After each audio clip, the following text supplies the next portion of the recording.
Hello everyone. आज हम sleeve की ड्राफ्टिंग सीखेंगे। नॉर्मल स्लीव की ड्राफ्टिंग, इसको एल्बो लेंथ भी आप बोल सकते हैं। ठीक है, तो उसके लिए आपको ड्राफ्टिंग के लिए जो भी चीज़ों की ज़रूरत लगने वाली है उसे आप अपने पास रख लीजिए। स्क्रीन पे इसके नाम दिए हुए हैं, आप वहाँ से देख सकते हैं।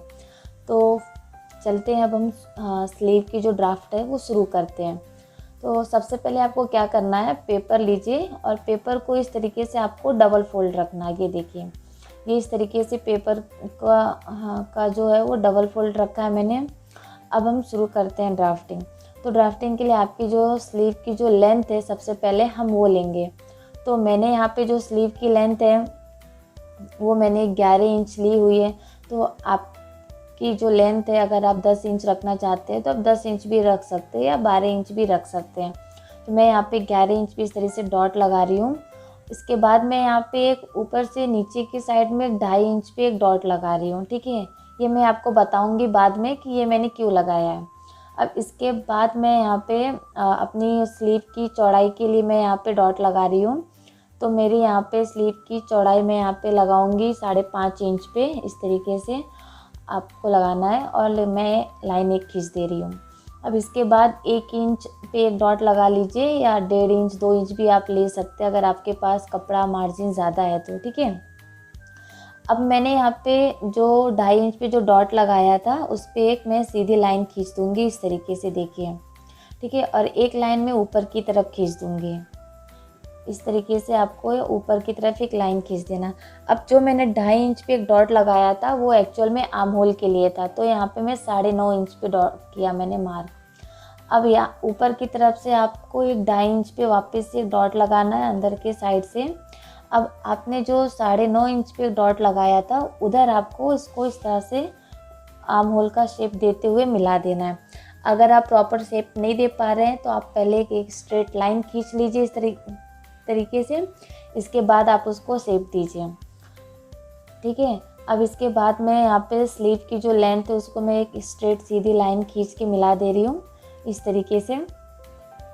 और ऊपर की तरफ से 1 इंच यहाँ से मैं लेके यहाँ पे आपका जो स्टिचिंग का पार्ट है, अंदर मार्जिन का पार्ट है, उसके लिए मैं यहाँ पे एक डॉट इस तरीके से लगा के लाइन खींच दे रही हूँ।